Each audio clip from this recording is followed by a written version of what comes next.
um jovem muçulmano, ele reconheceu Jesus como seu Salvador na sala da minha casa. Eu sou o pastor Lucas, eu me converti na cidade de Araras com 15 anos de idade e de lá para cá eu tenho servido ao Senhor através da igreja, até 2021 na igreja de Araras como membro. Em 2021 eu fui ordenado ao ministério, comecei a pastorear a Igreja Batista Âncora em Araras, mas em 2024 Deus mudou os planos da nossa família e nós nos mudamos para Arujá para trabalhar com uma igreja de surdos.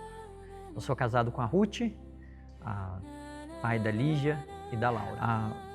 Eu tinha 15 anos de idade, como havia mencionado, e eu tinha chegado na igreja a convite de uma senhora que estava casando, e ela disse para mim que eu seria o convidado de honra dela. Eu nunca havia ido à igreja, mas ela conhecia os meus irmãos gêmeos. Então, eu fui naquele sábado, no casamento, e eu gostei das pessoas. Eu achei as pessoas diferentes. O pessoal era legal, mas não era vulgar, nem nas palavras, nem no jeito, nas atitudes. Então, eu gostei daquilo. E eu voltei no próximo culto. Eu gostei das pessoas, gostei do ambiente, e eu voltei no próximo culto, até que em outubro daquele ano, um irmão tinha pedido para fazer um estudo bíblico comigo, e no dia 10 de outubro eu entendi o evangelho. Parece que a ficha caiu. Nossa, se eu morrer hoje, eu estou indo para o inferno por causa dos meus pecados. Mas ele continuou e disse que Cristo, ele era a solução para os meus pecados. Então, na manhã daquela quinta-feira, eu confessei ao Senhor Jesus como meu Salvador. Depois que eu fui salvo, eu continuei esse estudo bíblico. Esse estudo bíblico, ele era 15 lições. Mas esse irmão, eu também estava muito desejoso de aprender a palavra de Deus, mas esse irmão também, ele era um professor por excelência, e nós continuamos o estudo durante 2 anos. No final dos 2 anos, o meu pastor, ele estava pregando uma mensagem no Salmo 88 e Salmo 89. Naquela noite de quinta-feira, eu tinha entendido que a obra do Senhor precisava de obreiros, de pessoas dispostas a levar a mensagem do Evangelho a outras pessoas, mas naquela noite foi diferente. Parecia que só estava eu naquele culto.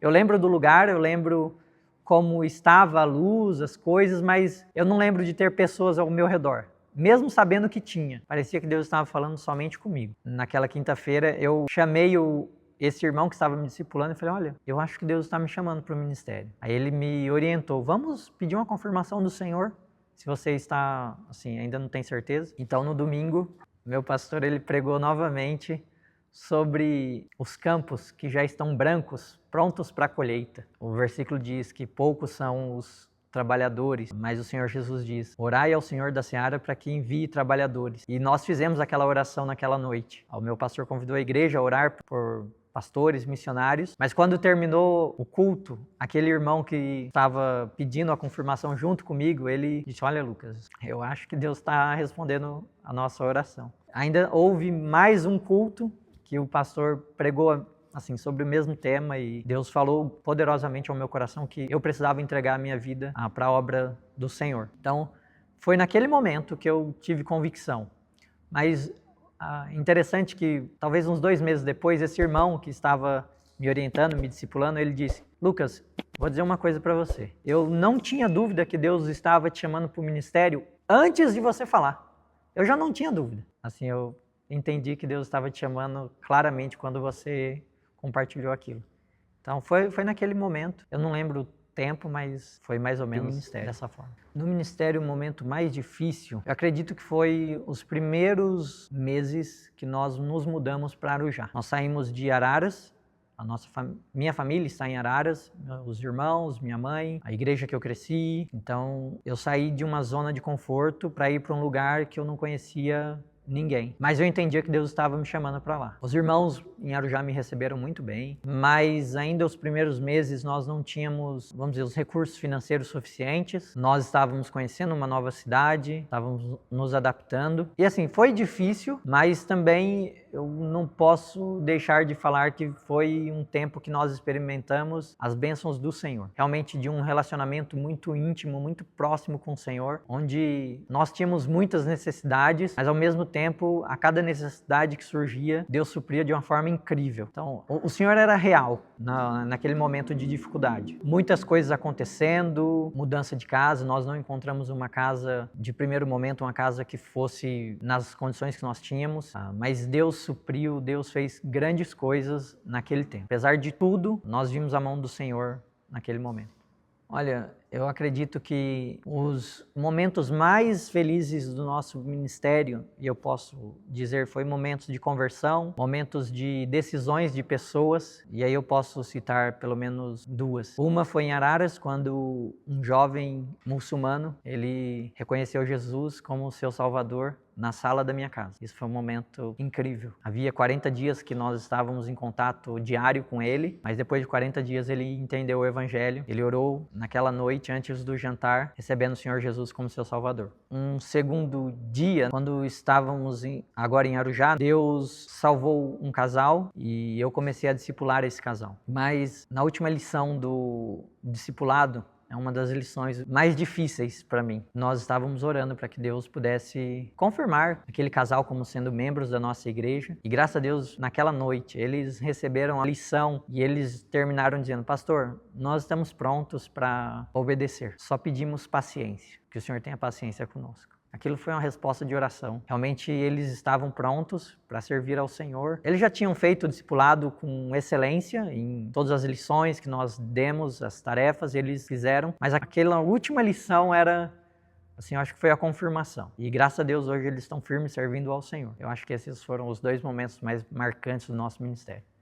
O apóstolo Paulo fala em 1 Timóteo capítulo 4, mas ser o exemplo dos fiéis na palavra, no trato, na fé. Então, eu acredito que essa é uma responsabilidade grande, ser o exemplo para as pessoas. E eu acredito que nós só podemos ser esse exemplo quando nós estamos num relacionamento profundo com Cristo. Então, ser pastor ou ser um missionário, ser um obreiro, alguém que inspira outras pessoas, exige um relacionamento profundo com Deus. Claro, diversas coisas que nós fazemos que são uma grande bênção, mas há momentos que as pessoas estão olhando para nós e estão esperando uma resposta ou uma atitude. E assim, nesses momentos, é onde nós devemos ser o exemplo. Nós somos influenciados por tantos maus exemplos e as pessoas estão procurando bons exemplos. E os pastores, missionários, eles precisam ser esses bons exemplos. Essas pessoas, como Paulo adverte Timóteo. Acredito que esse é o maior peso. Um crente já deveria ser fiel ao Senhor, mas requer dos pastores ser o exemplo para os crentes.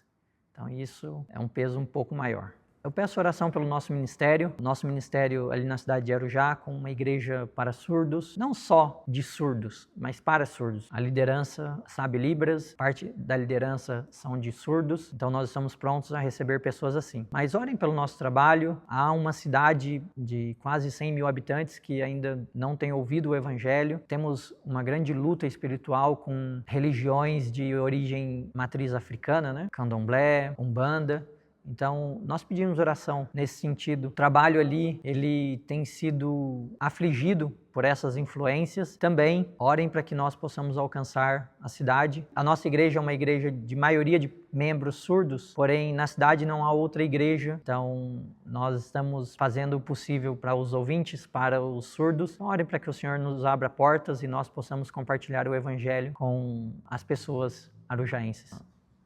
Se Deus tem chamado você para o ministério, ou se você não sabe o que Deus quer da sua vida nesse momento, considere entregar a sua vida ao Senhor, considere se preparar para o ministério, ore sobre isso, procure oportunidades nesse sentido e deixa Deus responder ao seu coração o que Ele quer da sua vida. Eu creio que muitos jovens que ainda não sabem o que querem da vida estão tentando tantas coisas e estão deixando o Senhor por último, ou nem ao menos considerando o Senhor. Talvez o que Deus quer da sua vida é te levar para o ministério. E olha, não há privilégio maior de servir ao Senhor dentro do ministério. É uma grande bênção ver Deus usando as nossas vidas para ganhar outros para o Senhor, ou Deus usar as nossas vidas para discipular outros, para formar igrejas.